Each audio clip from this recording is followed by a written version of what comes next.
Welcome back to the 1885 show, where tonight we'll be going through Millwall's upcoming Tuesday night fixture against Derby County. Before we get into it, as always, if you're enjoying the content here at the 1885 show, make sure you subscribe, like the video, and get involved in the comments. We've got some genuinely massive announcements coming your way soon and stuff you definitely don't want to miss out on. So if you're not subscribed, do it. Make sure you've got the notifications icon hit as well, because you're not going to want to miss out on some of the upcoming content we've got coming your way. But back on to tonight, joining me to preview the upcoming Derby game, we've got Harry and Charlie. Boys, how you doing? You both fully recovered after that trip to Hull on Saturday? Yeah, Much just better about, than yesterday. You look healthier, I'm not going to lie. Couldn't His be any worse. his hair's done now. Yeah, God, yeah. I was hanging yesterday. It was so rough. There was Yeah. moments when I was editing the show. This is for everyone that's a little bit of a view behind the scenes. When I was editing the show, there was moments where I was looking at Harry thinking, that bloke might genuinely be asleep. Yeah, honestly, I felt it at times. I was like, it was an entertaining podcast to be in, but you know, it's just like I'm hanging here, like my head is banging. I had no water on me. I couldn't even get a sip of drink. I was thinking, could I quickly sneak out for 2 minutes? Right, it's just I needed something. I was rough yesterday. Well, you better stay. That's what matters, I guess. Exactly. So before we get into the show, just a quick reminder, if you haven't seen it already, obviously we may have just mentioned it, but Harry, Charlie joined Jay earlier on in the week for a bit of a deep dive into that whole game. The show's already live and up on YouTube, so once we're done here, the link will be at the end of the show. Go and check it out and give us your thoughts. Right then, but let's get into our first segment, which is the tale of the tape.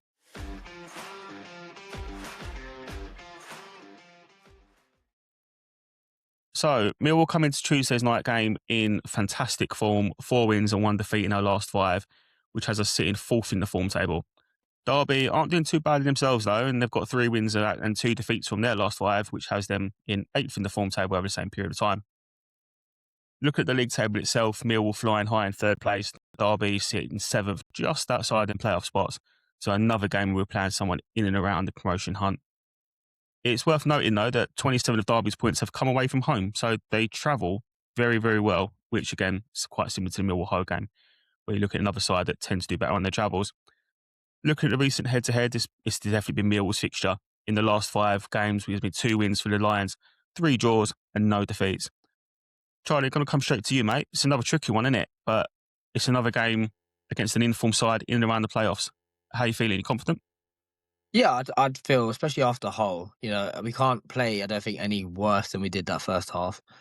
Not that we did play bad in the sense of, we weren't terrible. We just obviously couldn't compete with Hull. We were at races that day. But yeah, I do think, especially looking at the forwards that Derby have going forward, they have a definite threat. So I think we need to be careful of that. But overall, I still feel like we can get a 2-0, to be fair. Being at home, I feel like we could beat anyone at home, which is, to be fair, like, let's say touch wood, obviously we do get the playoffs. I think that looks into, if we are at home, that's where we need to win at least 2 or 3 to have that solidity before we go away to anyone. So, yeah. Yeah, 100%. We've got some tricky away games, haven't we? So we need to pick up them points at the den just to give us a bit of a buffer, I guess. Harry, what about yourself, mate? You feeling confident?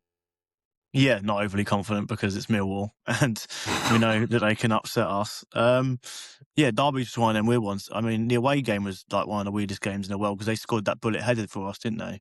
Was it Matt Clark, a centre back?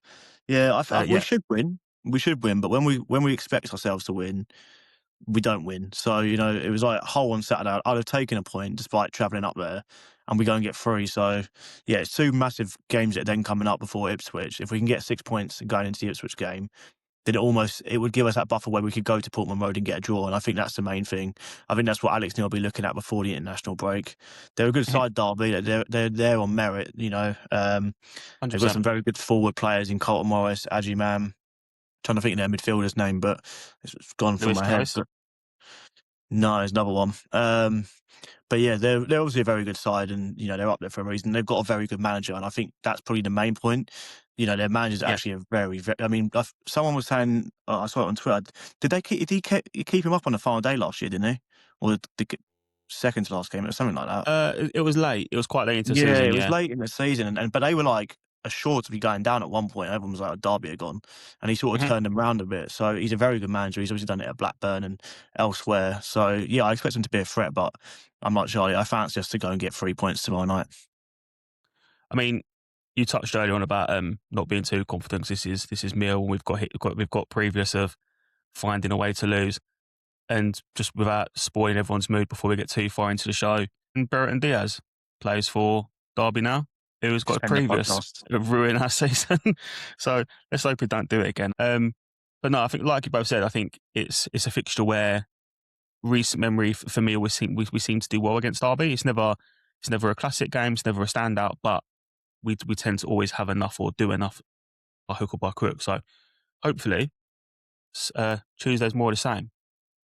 But moving us along then into our next segment of the evening, which is the key matchups.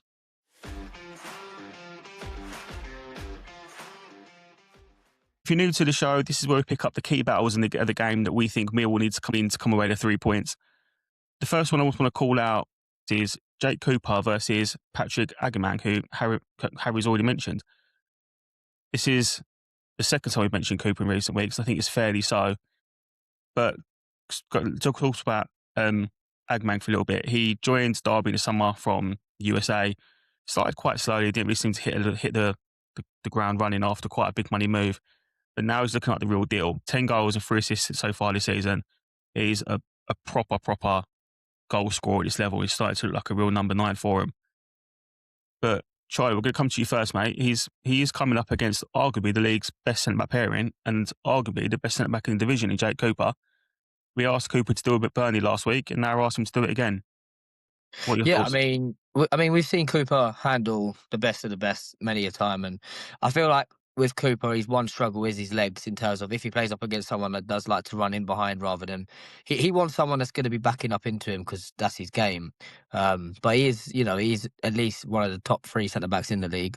As much as Charlton's want to kiss their centre back players so much, but yeah, he will want a physical battle with Agamang. I think he's quite similar to Sinclair from Bristol City in the sense of he's got legs. He'll want to run off the player, run off the shoulder, and we've seen it many times this season. He's in the right place, right time, and he's definitely got a goal threat. So it's definitely going to be a key battle for them two. But I think if we have Kramer still a centre back, it might be a case of passing him over. If I'm honest.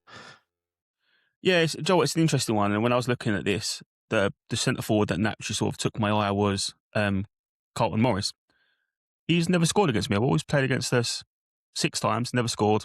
So actually, our record against him and Cooper in particular's record against him, he seems to deal with him, which, I mean, Harry, I'll get your thoughts, mate, but you'd imagine that Agamang's going to 1 start from and 2, he's going to be their main goal scoring threat, right? Yeah, I mean, I'm surprised Carlton Morris has never scored against us. I was convinced he So was I. Especially, I remember we lost a few years in a row down at Dent against Luton.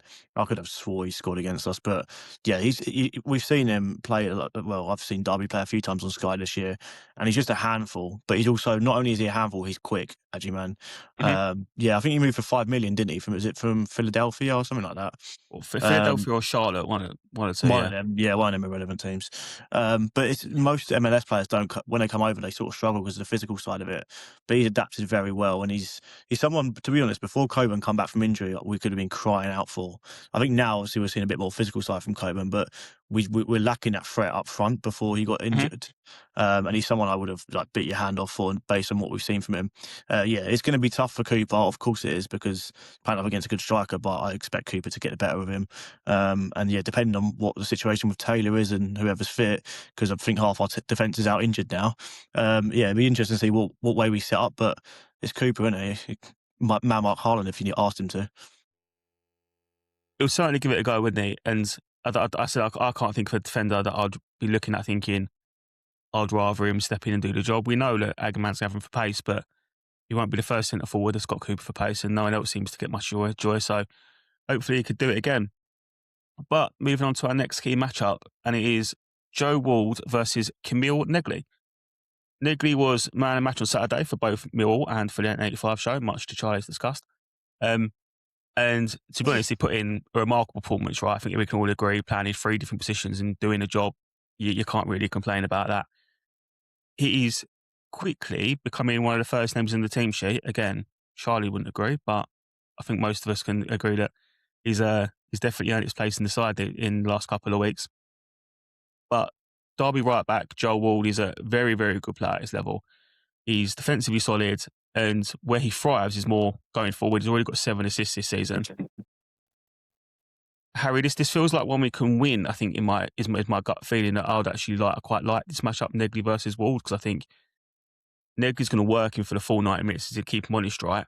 Wayne, what's your thoughts on that? Yeah, exactly. I mean, you said about the 7 assists. The one thing Nesley does very well is his defensive work rate. So Ward isn't going to have as much, opportunity to get forward and to create them open sort of crosses for Agyman. So that's one thing there. In terms of going forward, obviously, where Nesley sort of lacks the pace to sort of get in behind, I think he obviously does have that ability to sort of come inside and create opportunities. It'd be a good battle, to be fair. I'd rather have Aziz up against Ward because I just think pace would be brilliant. But yeah, it'll be a good battle. And as long as Nesley can do his defensive duties and sort of hold out Ward and don't let them double team whoever does play left back, because if Doherty's out, I'm assuming it's going to be Sturridge left back. So as long as we can sort of stop the double up act, then we should be fine. Nesley, like you said, has come on leaps and bounds this year. He's sort of gone from someone that we was all excited for when he signed. Then everyone was saying he's rubbish, out of the team, get rid of him. And now, like you said, first name on the team sheet most weeks, other than probably like Cooper and Kramer. He's come on leaps and bounds. And yeah, I expect Nesley to get the better of him tomorrow. And I mean, Charlie will come to you now, mate. I mean, I gave you a little bit of stick there about Camille Negley, but I'm going to be honest, I think you've always been quite fair. You've made your case, you've said what you thought, you said your thoughts in him, but it's always been balanced, right? And what's your thoughts on this matchup? No, my criticism hasn't always been around him as a player in general. It's been about his output in terms of, I think him being, the record signing, him being a winger out and out, which is what he called himself. He wanted to be a 10, he wanted to be a winger. You look for output. That's where my criticism was. But which is absolutely fair. Yeah. But his output in terms of work rate, I mean, the heat map from Hull is a joke, first of all. I don't know if anyone's seen that, but you need to go and have a look at it. He basically didn't cover not one single blade of grass that whole game. He was everywhere, from centre mid, left wing, left back. I said the only place he hasn't played this season at this point is goalkeeper. But yeah, his work rate has been extremely important. Same with Langstaff, is a case of like the output's not there, but what they do is bring that kind of press, they bring the intensity, they bring that. I think it shows everyone. Aziz is now starting to do the same thing on the other side, which is good to see. And I think Negley does play those good inside balls, and there's kind of, especially with Coburn at the moment, he's been linking up well. So I don't think he's got it in him to beat him for pace or do his man, but if he does get out in those wide sections, he's got a good whip on him, and obviously can play that inside ball. So I think it'll be, again, a very important situation to have him out on wing. No, and you know what, mate? Just to touch on what you said there about the heat map and stuff, his lack of output. One of the things that did stand out for me when looking at that heat map, and if you haven't seen it, it's on our Twitter, so just go and check it out. But he seems to have covered every blade of grass, other than their 18-yard box. So when you're sitting there looking at, don't get me wrong, that was the kind of the game, right? We didn't get forward that much, and it wasn't that sort of game where we could start committing bodies forward. But you talk about a winger, you talk about output, you do think to yourself, mate, get in a penalty area more. Get in the box. He did it against Bristol City, he scored. And Norwich, he scored. So he probably needs to do more of that, don't you think? Yeah, I agree. I can't remember what game it was at home, but there was 2 situations where he went through a goal both times and just missed every chance. And I think it will come eventually. We've seen it last season against Borough. He can pop up in those little moments and get those clinical finishes. I think it's a case of, it's not the fact he can't finish. It's the fact of, he just doesn't seem to have that drive to him to get in those positions. But whether that's maybe an instruction from Alex Neil, and obviously, he's always said he's a 10. He's never really had the chance at a 10. And when he has had the chance at a 10, it's just not kind of clicked with him, and he's always had to.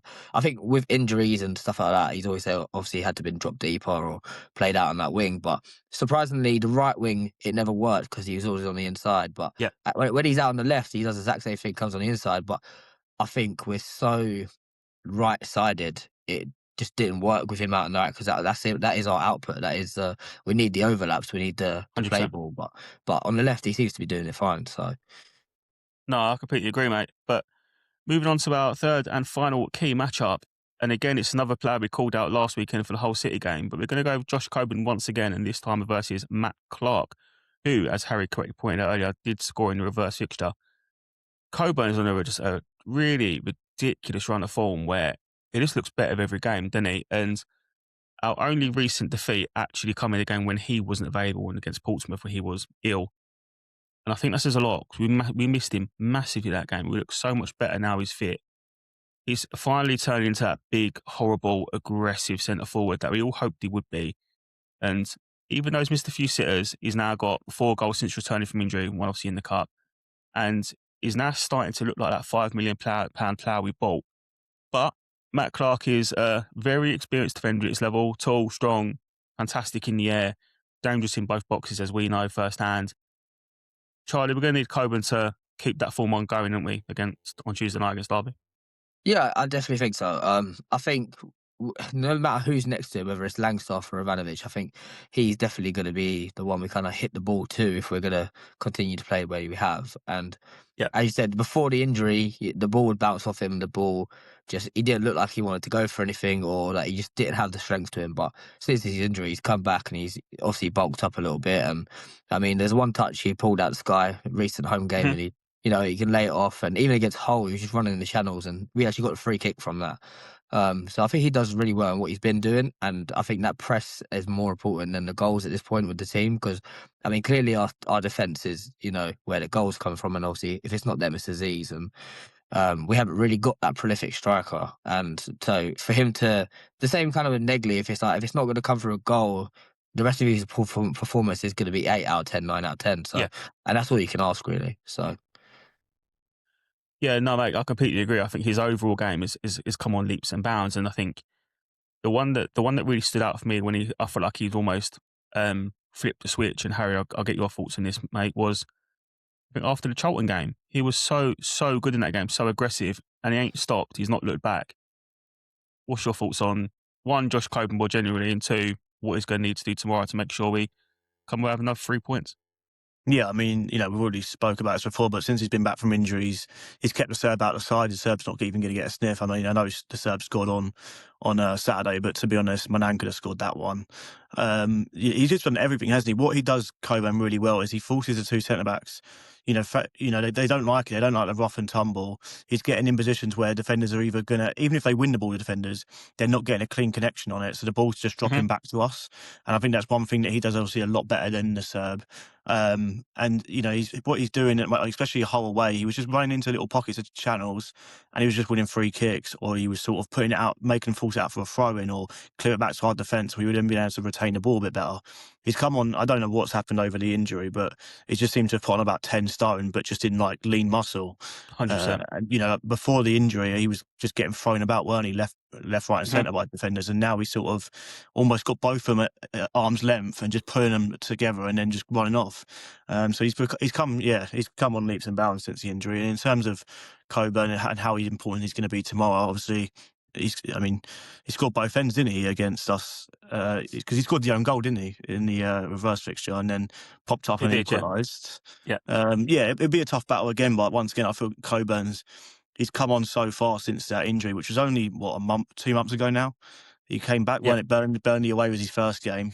Yeah, in the cup. So he's only been back for 2 months, and there was a reason we bought him in the summer, wasn't there? We didn't buy him because he scored 5 goals or whatever it was last season. We clearly saw something in Coburn that we didn't get last season, and I think that's now we're starting to see more of it as he gets a continued run of games, and playing in the team. And what we're seeing now is someone that can hold the ball up, chase down the ball, make centre backs question, where they can put the ball. So we're forcing it out for throw-ins or corners or dodgy clearances. And we're starting to see the player we signed. He's not the complete package yet. There's still a lot to be desired. One touch finishes are probably the main thing. So the thing is, let's be honest. If he was a master in front of goal, we wouldn't have signed him. Borough wouldn't have sold him to us. That's the reality of it. They clearly didn't rate him high enough to keep him at the club. But we're starting to see a bit more to his game now. And if he can just add a few more goals to his game, then, we're definitely going to be up there at the end of the season. That's the main thing for Coburn. Can he get a couple of goals? It's probably a confidence thing for him as well. I mean, let's be honest, missing sitters is probably the most destroying thing as a striker. So when he does miss one, it probably does affect him. As much as we think, you're a professional footballer, it probably does knock your confidence a bit when you miss from 2-3 yards out. So if he can get one on Tuesday night, I'd back my money for him to score against Blackburn.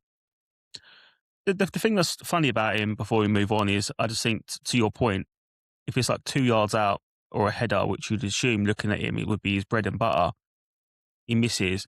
The goals he scored since he returned, Burnley, good goal, chip over the keeper. Watford, good goal, very similar to the Hull goal. Hull's obviously a good goal. Wrexham, just a thunderbolt. They're all good strikes. So you think to yourself, mate, if you can put some of that into the instinctive finishes, but I guess that's what Ivanovic is, right? He's that instinctive striker.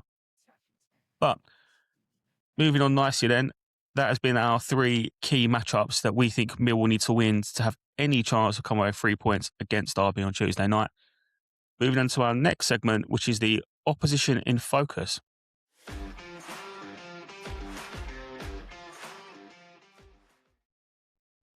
So if you haven't seen it already, but the opposition in focus is basically where we look at 2 things that Derby do well and 2 things that Derby do poorly, compare that to Millwall and see where we might be able to get a bit of an edge. So, as always, starting with what Derby do well, they actually score quite a lot of goals. I mean, we've already touched on it. They've got some good centre forwards. They've scored 4 more goals than we have this year. We're obviously above them in the league, so that goes to show how many goals they have scored. We're going to have to obviously stay a bit switched on defensively, which you'd say is a strength of ours, so that shouldn't be too much of a concern.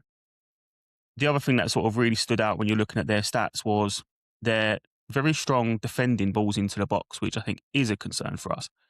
Their record defending crosses and set pieces, outstanding. The amount of clearances they get is well up there and up the highest in the league. So, I mean, Harry, I'm going to come to you first, mate, but that second one in particular sounds like a bit of a mismatch for Mill, doesn't it?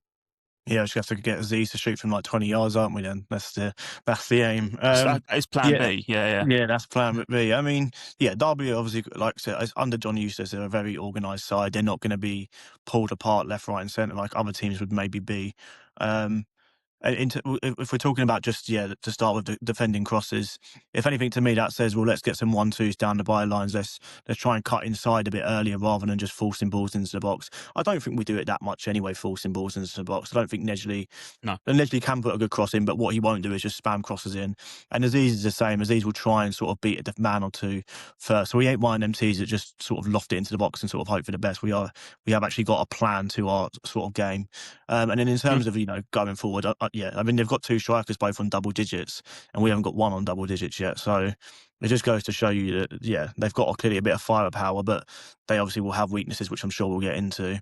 It's going to be an interesting game because they're very similar defensively in terms of us. We're very structured. We don't leak goals as much. And if they're going to, it'd be interesting to see if he plays 2 up front tomorrow, actually, because if we can play 2 up front, then the crosses into the box are obviously going to be harder for them. I'm not sure what formation Derby usually play, but you can imagine if we have maybe someone else in the box other than just Coburn, that could be someone where we could obviously exploit. But yeah, I think we'll. I don't know. I'm not really worried about things like that, like in terms of the crosses, because we don't really. It's why we do use Aziz and players like that to get balls into the box. That's not the only way we attack. We do attack out wide, but we actually tend to drive in a lot more and then play the ball through rather than just sort of getting 20, 30 yards out and flinging the ball into the box and hoping for the best. I think, and Charlie, I'll come to you for this, mate. I think the thing that concerns me more here in that is we are very good at set pieces, and that's probably been our main source of goals over the last 3-4 games. So how much of that is a concern for you, Charlie? That we like to get the ball in and we like to get the ball on Cooper and Cramer's bonds, but yeah, I think it's definitely something to look at. I mean, definitely watching Borough the other night against QPR, and I feel like they can score from anywhere at this point. And same with Coventry as well. When they're on it, and I just feel like we are not one-dimensional, but we kind of do have 2 outlets, which is our defence, which clearly shows because of, I think it was Jay said the other day on our show, it was 18 goal involvements from centre-backs alone, without even left-back, right-back. And obviously with Aziz, but to be fair, if you look at Aziz's assists, and they're mainly low-driven shots in that area you don't really want to be in if you're a goalkeeper and a defender. We've seen it in 100%. those last 2 games against Hull and Preston. He's put a wicked ball in both times, and keeper and defender don't want to touch it. And we rarely ever whip it back post and we get a header in from a actual winger to striker combination. So I'm not too worried in the sense of that. I always feel like we're a threat no matter who we play against them pieces. We kind of have like a lineup of giants at the back, and especially if we can get Taylor back in tomorrow. And I don't feel like it's not really an issue, really. Charlie, I'm going to stay with you, mate, because we're going to go through some of the things that where Derby struggle. And one of the things that did surprise me was, despite being who I would regard as a defensive team, and I think John Eustace, while a good manager, I would say is definitely more in sort of the school of thought of like a Gary Rowett sort of type manager, where they are defensively minded. They've actually conceded a fair amount of goals this year. They've only kept 8 clean sheets and they've conceded 47 goals, which is quite a few. That surprised me. And the other thing that really, really stood out was they massively struggled to win the ball high up the pitch. Only Sheffield Wednesday have one possession in the opposition's final third fewer times than Derby. So they don't press aggressively at all. You would expect that you're going to get a little bit of time on the ball. Bearing in mind they play like a front four almost. That surprised me. I mean, Charlie, what's your thoughts on that, mate? Yeah, I mean, as you just touched on, they play kind of like a front four, and I think that's kind of like the polar opposites between us, to be fair. I think we've got one star player up front with Aziz, and I think we are obviously star-studded at the back with, Cooper, Kramer, Taylor, and obviously Doughty when he's fit. And I think Derby's the opposite. I don't think their defence is that great, but I think they've probably got the 4 best strikers you could probably ask for, and they're all very different strikers. They're not all kind of one-dimensional. Angie Man, they've got Brereton Diaz, who we know at this level can destroy us. Throw back to that Blackburn game rather. Sammy Shodex and Brian Brewster as well. They've got like some unbelievable strikers up front, and I just think they're kind of star-studded up front and just lacking a bit in that defensive element. And I think we're just polar opposite. I think we could do with a few more kind of really good strikers and wingers, and a bit, obviously we've got our defence where we have it. So, No, I agree, mate. Harry, what's your thoughts? Because I said some of them stats really surprised me, particularly about how leaky they are at the back. Yeah, I mean, it's one of them. They're probably one of the teams that played Coventry in the early in the season and got battered 5-0. They probably contributed to that, to be fair. I mean, the press one, actually, if anything, it's more of a strength for them because we don't play well when teams sit back against us and don't attack. We play better when teams actually come at us. So if they're just going to sit behind the ball, not that they'll sit behind the ball literally, but if they just sort of, let's say, right, Coops, Taylor, whoever's playing, you guys can have it, in your own half, but we're not going to press you. It sort of congests up, obviously, their half, and we then struggle. We saw that against Sheffield Wednesday. We've seen it against other teams where we've played teams, I know Derby aren't lower down the table, but in that sort of setup, and we actually struggled to break them down more. So if anything, that why it's technically a Derby weakness, because they don't press well up the pitch. Actually, it could actually benefit them in the sense that we're not going to be able to sort of create enough chances because they're just going to say, you guys can have it, but you're not going to get this close. And that could actually cause a problem. Like Charles said, they've obviously got some very good players going forwards, but they're coming up against 4 of the best probably defenders in the league in the sense of as a partnership. So it's going to be a very good contest, I think, in that sort of. I think that's where the game could be won or lost if our defence can stop their attack, because we will score tomorrow. It's just whether we can keep a clean. I think if we keep a clean sheet, we've won the game. And that sounds very like cliche, but we'll score tomorrow. And as long as we get a clean sheet, we've won the game. I think the thing that when I pointed out their pressing stats, the game that really sort of sprung to mind was Portsmouth. I think Portsmouth pressed incredibly hard that game and didn't let us breathe, particularly in our defence and midfield areas, and they was just so aggressive. And then you compare that to, for example, Birmingham, who gave us all the time in the world on the ball, really, didn't actually close us down at all. And it was almost a bit pedestrian. I know what I'd rather play against now. I'd much rather play against Birmingham, who give you that time and space, rather than the likes of Ebu Adams and Marlon Pack, who were just warriors that day. So I think that's kind of where I was thinking when I say, that might be an advantage for us. But you never know with Millwall. You never know what team's going to turn up the year. So we'll find out, I guess. But moving on to our 4th segment then, which is the tactics board.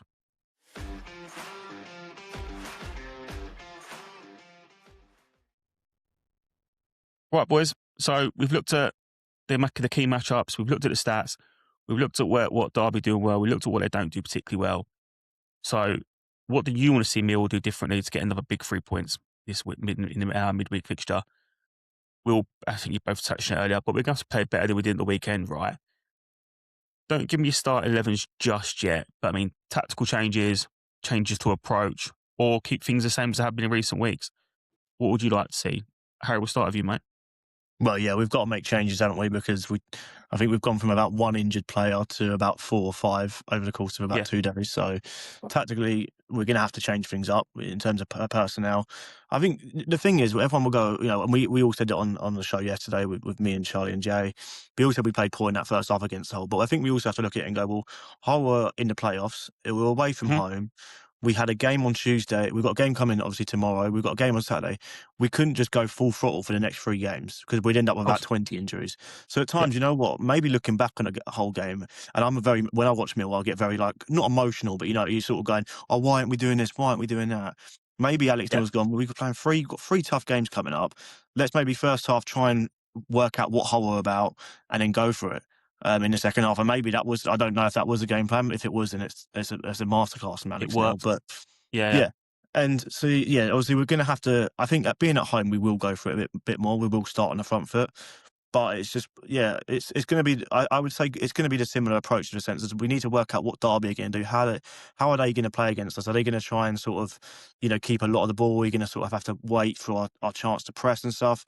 It'll be working out what they want to do first. And then that's when you see sort of Alex Neil ring the changes and stuff like that.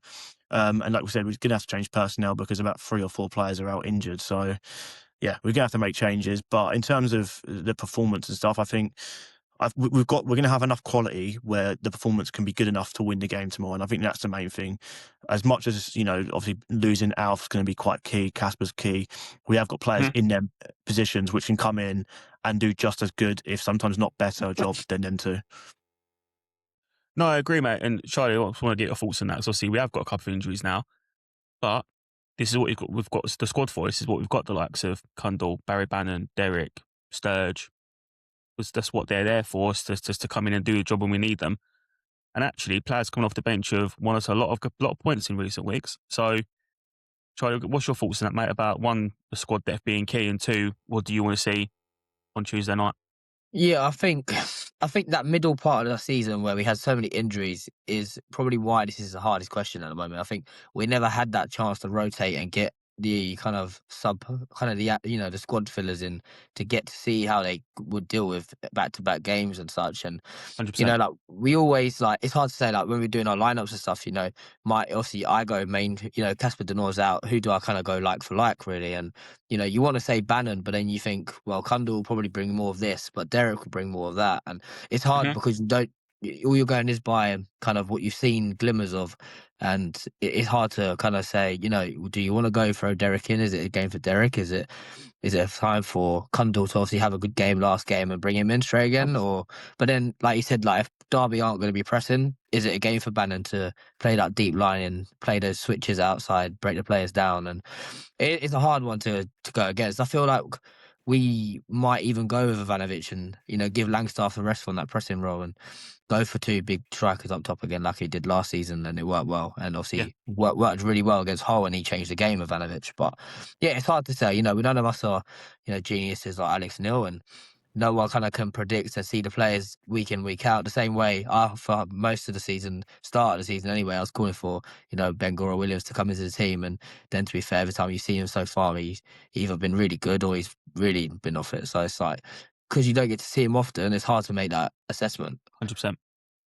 No, Joe, I completely agree, mate. And actually, you've segued nicely into our final segment of the show, which is our starting 11s and our score predictions.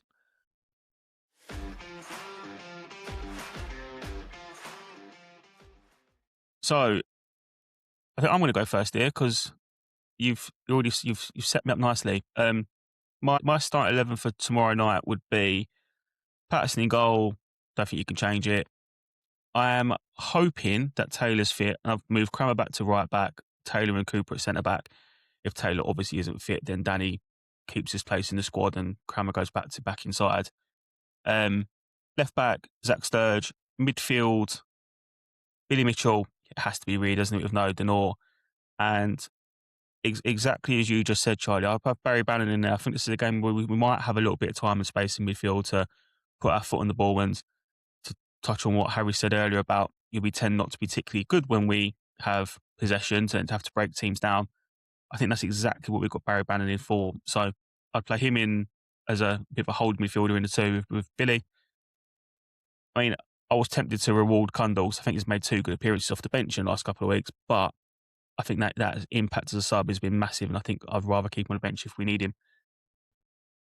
Off the right, Aziz has to be. In the middle, keep Langstaff in there because he's just been effective recent weeks and he doesn't stop running. Negley off the left, and then big Josh Coburn up top. And my score prediction, I'm going for a tense, ugly, horrible to watch 2-1 Millwall win. Charlie, back to you, mate. Give us your start 11 and what's your score prediction?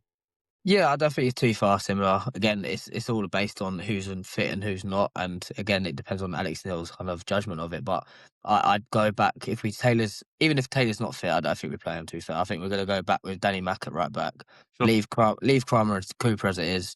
And I just think the full process of that, even if Taylor is fit, I think he's going to be wanted more for Ipswich, more for that back end of those away games, and I don't think he wants to risk kind of going up against two home games where you could potentially probably win without him and have him back fully fit. So I think we're going Kramer and Cooper.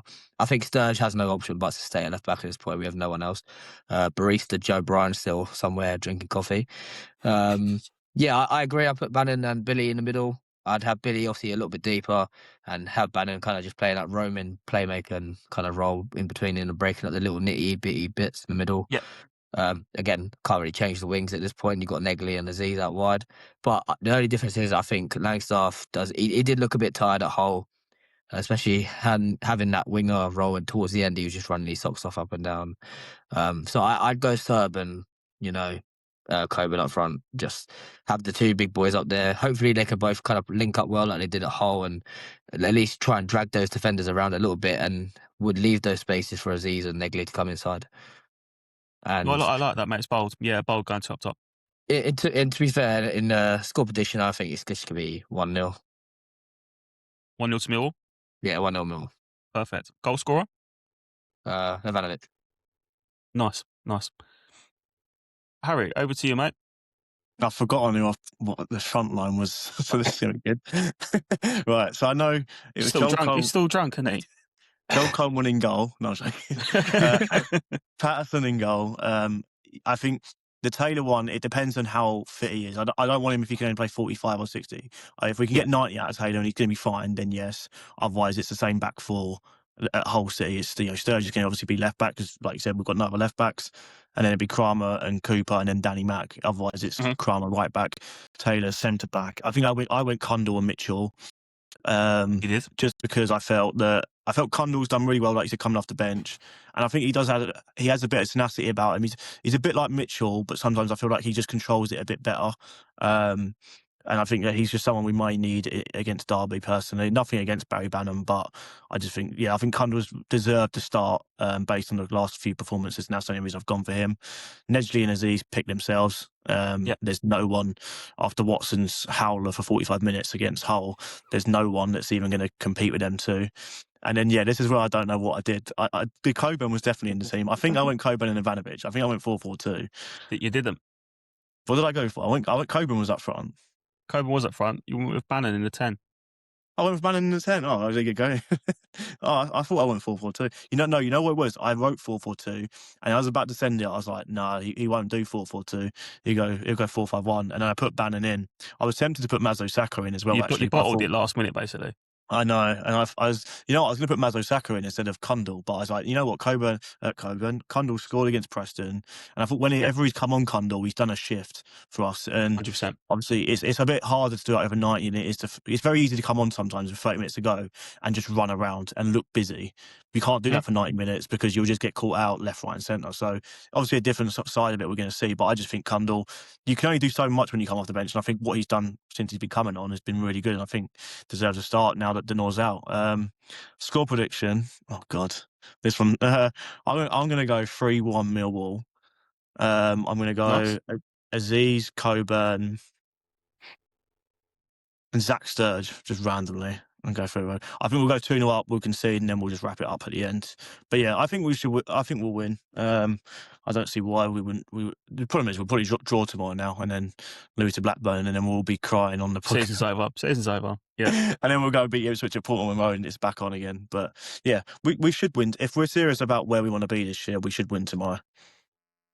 Yeah, do you know what, mate? I think the boys have done so well to put themselves in such a commanding position, but we need to follow it up, don't we? This is the where we are in the league now. Obviously, we saw Borough win on Monday night or Sunday night, sorry. Now we need to go again. But that was our last segment, boys. Before we wrap it up, any other thoughts from yourselves? Charlie, anything from you, mate? No, I just think the only kind of position out of those 11, I think, is that it's definitely with Casper out. And to be fair, I Yeah. agree with some of the stuff you've seen online. It's kind of a case of why have we brought Barry Bannon in if we aren't going to play him? And now that Casper's out, I think there isn't an excuse not to play him now. I think 100%. like we've been crying out for an experienced head in that changing room, someone that is going to play that pivotal part. And I just don't see why he shouldn't be starting. I know Kundal's done well, but we want someone that's been in games like these, who knows kind of the back ends, who's been through the hardships, been through kind of like the harder games, and especially at Sheffield Wednesday, like every game for him, he was up against it. So Yeah. I don't feel like any of these games he's going to struggle in. Away to Hull, where it's a midfield battle, it's going to be nitty and gritty and very aggressive in the sense of like And an awful pitch as well. Yeah, so obviously I agree he shouldn't have started or even played because I just don't think it suits him. But at home on a nice pitch where we are probably going to have possession, I just don't see anyone else, even anyone in the team, that's going to affect the game more than Barry. So No, I agree, mate. Harry, final thoughts from yourself?